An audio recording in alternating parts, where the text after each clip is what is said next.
The second part in t-test is when we have two independent samples, and we need to calculate the difference between the mean or that the hypothesis is accepted or not.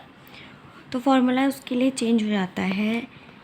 पहला sample के लिए x1 का mean minus x2 का mean upon में standard deviation. पहले यहाँ पे divide था, अब यहाँ पे डिवाइड नहीं है, और 1/n1 + 1/n2. अब ऐसे इधर कैसे निकालेंगे? वहाँ पे क्या कर रहे थे हम? 1/n-1 कर रहे थे, तो अब इन दोनों को प्लस करके -2, और वहाँ पे बस हम एक बार सिग्मा वो कर रहे थे यहाँ पे सैम्पल 2 के लिए भी. और इसको हम ये भी कह सकते हैं n(s1) का स्क्वायर प्लस n2(s2) का स्क्वायर अपॉन n1 + m2 -2. ये ज़्यादा ईजी है इसके कंपैरिजन में. अगर ऐसे कुछ टेबल टाइप्स दिया होता है जिसमें रेंजेस होते हैं तो उसमें तो ये चल जाएगा, बट ऐसे नहीं है कुछ तो फिर ये लगा देंगे. मतलब इट डिपेंड्स, आपको सब पता होना चाहिए. तो क्वेश्चन देखते हैं. क्वेश्चन है कि 2 salesmen A and B are working in a certain district. A sample survey conducted by the head office. Following results are obtained. Check whether there is a significant difference in the average sales between the two salesmen. तो number of sales A की 20 हुई है, B की 18. Average sales 170, 205. Standard deviation is 20 and 25. Let's write it. दो salesmen हैं A और B. Number मतलब N हमें पता है 20 और 18 है ना. एवरेज सेल्स हमें पता है 170, 205, एंड स्टैंडर्ड डेविएशन हमें पता है 20 and 25. अब जो हमने फॉर्मूला नया वाला याद किया है वो क्या है? टी x1 का x1 बार माइनस x2 बार, मतलब ये मीन है. स्टैंडर्ड डेविएशन यहीं पे 1/n1 + 1/n2. और शायद हमारे पास सब कुछ है ना. एवरेजेस भी हैं और स्टैंडर्ड डेविएशन भी है और नंबर भी है. तो t = x1 इसको कर लेते हैं और x2 इसको कर लेते हैं. x1 इज़ 170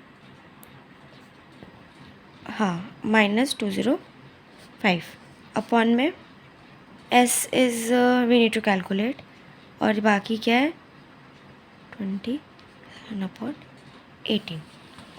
s का फॉर्मूला हमने क्या देखा था? n1 s1 का स्क्वायर प्लस n2 s2 का स्क्वायर अपॉन में n1 + n2 - 2. n1 क्या है? 20. s1 का स्क्वायर क्या है?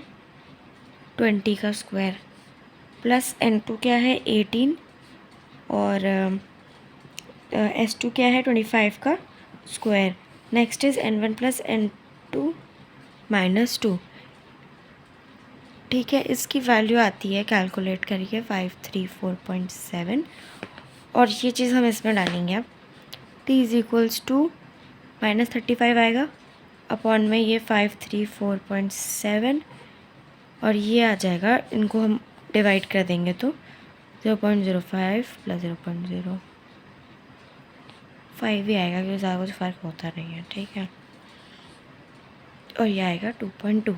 माइनस आएगा बट हम उसको मॉड कर देते हैं, हमने लास्ट वीडियो में देखा था. सॉरी फॉर द इनकन्वीनियंस, क्योंकि ये रह गया. अब देख लो. ठीक है, ओके. अब इसमें हमें डिग्री ऑफ फ्रीडम निकालना होगा. अब हमने निकाल लिया टी की वैल्यू, अब हमें कंपेयर भी तो करना है. तो degree of freedom is n1 + n2 - 2. n1 is 18, 20 - 2 which is 36. अब t at 0.05 degree of freedom of 36 होता है 1.96 अकॉर्डिंग टू द टेबल. अब हमारी वैल्यू क्या आई है? 2.2, और टेबल की वैल्यू है 1.96. मतलब टेबल की वैल्यू छोटी है, तो मतलब हाइपोथेसिस रिजेक्ट हो जाएगा. तो ऐसे लिखेंगे, ऐसे ही लिखना है. मतलब ये सेंटेंस भूलना नहीं है, बस रिजेक्टेड लिख के काम नहीं चलेगा. 2.2 hence the hypothesis is rejected. सो इसमें लास्ट स्टेटमेंट था ना, क्वेश्चन के अंदर लास्ट वो था whether there significance difference in the average, check whether the difference is significance difference in the average sales between two salesmen.